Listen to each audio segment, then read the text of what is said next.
নমস্কার, আমি অ্যাস্ট্রো সাত্তকী।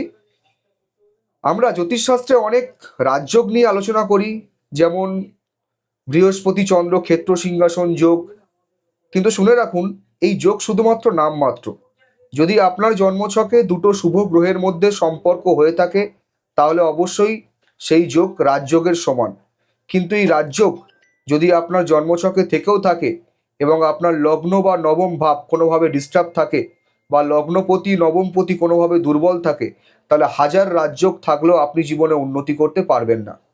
ঠিক তেমনই আজকের আরও একটি যোগ নিয়ে আলোচনা করব, তা হলো নীচভঙ্গ রাজযোগ।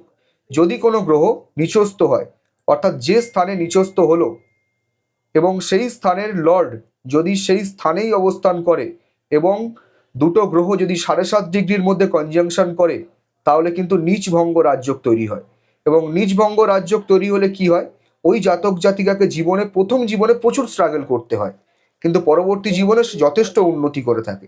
আমি এমনই একটি জাতিকার জন্মছক দেখেছি, তা হলো মকর লগ্ন, মকর রাশি, এবং ওই জাতিকার দশম স্থানে মানে তুলা রাশিতে শুক্র, রবি এবং বুধ একসঙ্গে কনজাংশন করছে, এবং ওই জাতিকা বিজনেস করে। কেন বিজনেস করে?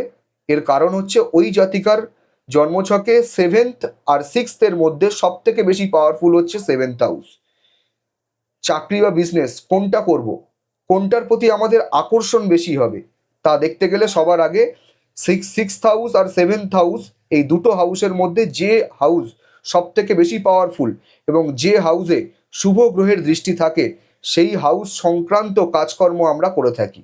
কিন্তু ওই জাতিকার বর্তমান সময়ে চলছে অ্যান্টি দশা, বৃহস্পতির দশা, এবং বৃহস্পতি নিচস্থ অবস্থায় 7th হাউসে কনজাংশন করছে।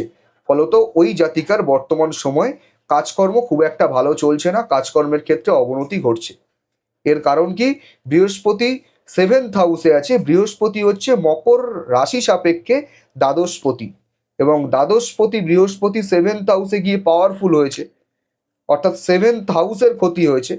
তো আমি ওই জাতিকাকে সাজেস্ট করলাম, ওনাকে সবার আগে বুধকে পাওয়ারফুল করতে হবে, 9th হাউসকে পাওয়ারফুল করতে হবে, এবং শনির দশায় ওনার জীবনে যথেষ্ট উন্নতি ঘটবে। তো এভাবেই আমি জন্মছক বিচার করে থাকি। যদি আপনারাও নিজেদের জন্মছক বিচার করাতে চান, তাহলে অবশ্যই কন্ট্যাক্ট করতে পারেন আমার সঙ্গে। ধন্যবাদ, ভালো থাকবেন, সুস্থ থাকবেন।